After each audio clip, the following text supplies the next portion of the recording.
Sadly, this hatred of British culture or white culture or Anglo culture this week saw the disgraceful situation where a 12-year-old British girl was humiliated at school after wearing a sparkly Union Jack dress to her school's Culture Day. A Union Jack dress, just like pop stars like the Spice Girls used to wear, to celebrate British culture, and then being told it was inappropriate and she was forced to sit in reception all day and not give the speech she'd prepared. My speech was about diversity and all our traditions that we have in Britain, our politeness, our humour. What a disgrace. The school has since apologised, but this is where decolonisation will always end, erasing your own culture. Here's another young British woman calling for an end to illegal immigration.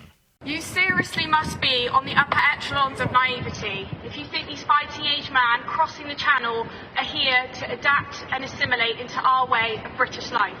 We have seen quite the opposite. I shouldn't be stood here today. There shouldn't be a women's safety initiative, but because of consecutive government failure, time and time again, our women and our girls are put last, and we simply will not stand for this anymore. Which may explain this hilarious AI meme, satirical one, my meme of the week.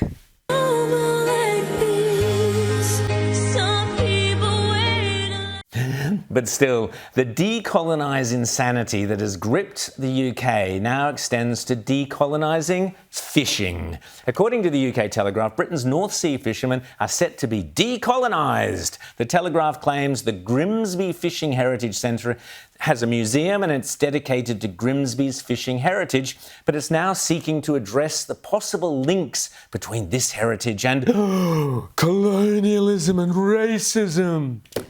Objects relating to the work of trawlermen will be assessed, along with other material to gauge whether they might be problematic.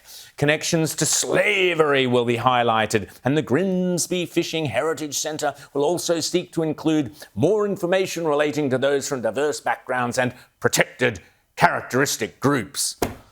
But as Andrea Jenkins, the Reform Mayor for Greater Lincolnshire, said, quote, "This is exactly the kind of woke nonsense that we, Reform, are committed to ending. British fishermen have already been dealt a tough hand and betrayed by one incompetent government after another."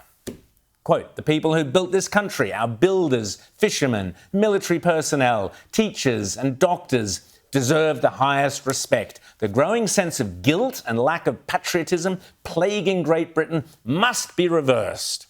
Hear, hear. The decolonising and acts of historical vandalism also extends, of course, to the arts world, where these idiotic pro-Palestinian activists last year slashed and defaced a 1914 portrait of Lord Balfour at Cambridge's Trinity College. Surely, you might ask, they were punished with the full weight of the British legal system. Sadly, no. It seems like that has been decolonised too, if not defanged altogether. In March, the police closed its investigation. The vandals got away with it scot-free. Personally, if it had been down to me, I would have found a suitable non-colonial punishment for them, such as this.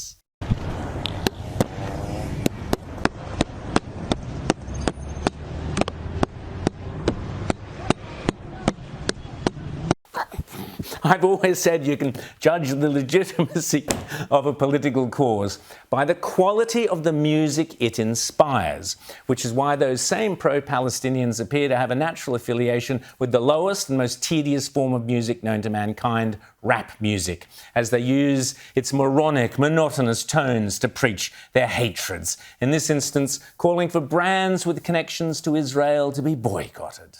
You stood in the way of whites men aided with the Arthur Balfour Declaration, working with Rothschild, another Freemason. America joined up, approved the migration. Palestinian.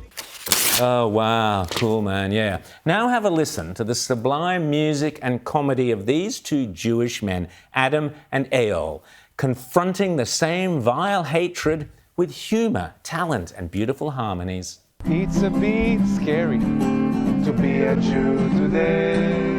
When I go to Starbucks, they ask for my name. My name is very Jewish, so I don't know what to say. So I say a different name. makes me feel more safe. Muhammad? Yeah, I'm Muhammad. Brilliant. When I think of all those talented Jewish singer-songwriters, I think of Leonard Cohen, Simon and Garfunkel, Bob Dylan, Billy Joel, Amy Winehouse, Lou Reed, Neil Diamond, Mark Knopfler, Mark Bolan, and our own Deborah Conway, among many, many others. Then I think of all those talented pro-Palestinian singer-songwriters like Kneecap and Bob Vylan and I. Anyway, let's move along, shall we? I rest my case. Meanwhile, 2 New York lesbians came in for a shock this week when they tried to buy a book for a baby. Okay, we're gay, but we're in Barnes & Nobles, and there's a kids book section, a gay kids book section, and this is crazy. Look at this. Okay, there's the gay VCs, right? Bye-bye binary. Bye-bye binary with a mohawk on a baby. And bravo to all those gays and lesbians who stand up to this nonsense. But where did all the overtly political LGBTQ+++ ideology aimed at young people in particular actually stem from? From the gay community itself? From the school kids? From the marginalised and oppressed? Nope, it came from the World Economic Forum, according to the World Economic Forum. Today, I'm really proud to sit on WEF's Power of Media Task Force, and GLAAD is a very proud partner of the Partnership for Global LGBTQI Equality, which is also known as PGLE. And PGLE was launched right here in 2019 and is a project of WEF and the UN Office of the High Commissioner for Human Rights. So it's LGBTQ, and we expand the age from 18 to 34, and you can see nearly 40% of Gen Zers identify as LGBTQ. Have you got that? The political grooming of Gen Z into the ideology of LGBT and Q was a United Nations and World Economic Forum activist program, and they are proud of it. Of course, there's nothing sinister whatsoever about the World Economic Forum or any of their ideas, is there? Seeing that person commit the crime, even though that person's utterly innocent, that it becomes a planted memory. And so there's some really interesting research that we can plant false memories in the brain. And in a different context, one of the emerging areas that's really interesting in law neuroscience is pain detection.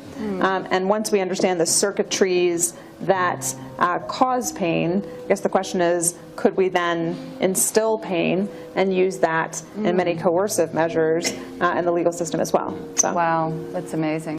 Coercive pain, anybody? Sounds like fun. Well, how about this? The World Economic Forum would like to see a new crime called ecocide. Under ecocide, farming and fishing and fossil fuel businesses could be committing a crime equivalent to murder or genocide. That sounds perfectly reasonable and not completely bonkers at all. And that, I mean, you know, if you're campaigning for human rights, at least you know mass murder, torture, all of these things are serious crimes. But there's no equivalent in the environmental space. And so, you know, unlike an international crime like genocide that involves a specific intent, with ecocide, what we see is actually what people are trying to do, what businesses are trying to do, is make money, is farm, is fish, is do all of these things that are producing energy and so on. Still, if you think she's kooky, here's my totally demented Trump derangement syndrome nutjob of the week. If you voted for Trump, don't wind up in this woman's ER. I just thought of a way to combine my MAGA hating and my work in the ER. MAGA supporters are like people who hold on to fireworks too long. You love it until it hurts you. It was a year ago this week, of course, that thanks to the hand of God, Donald Trump avoided being assassinated. We were on air on Outsiders as it happened, and I immediately called it an assassination attempt. But most of the US media did not. Even as he came within millimetres of death, the mainstream media couldn't hide their Trump derangement syndrome and ran disgusting headlines like this: Secret Service rushes Trump off stage after he falls at a rally. Or this: Trump whisked off stage after loud noises rang through the crowd. Speaking of mishaps on stage, you do have to feel sorry, kind of, for this married CEO who was snuggling up with his HR manager under cover of a huge crowd in the pitch darkness of a Coldplay concert when the spotlight and the camera found them and projected their canoodling up on the screen for the whole world to see. Oh, look at these two. All right, come on. You're okay? Oh, what? Either they're having an affair or they're just very shy. Yes, an illicit office romance. What would HR say? Oh, hang on, she is HR. Yes, it truly is a world gone mad.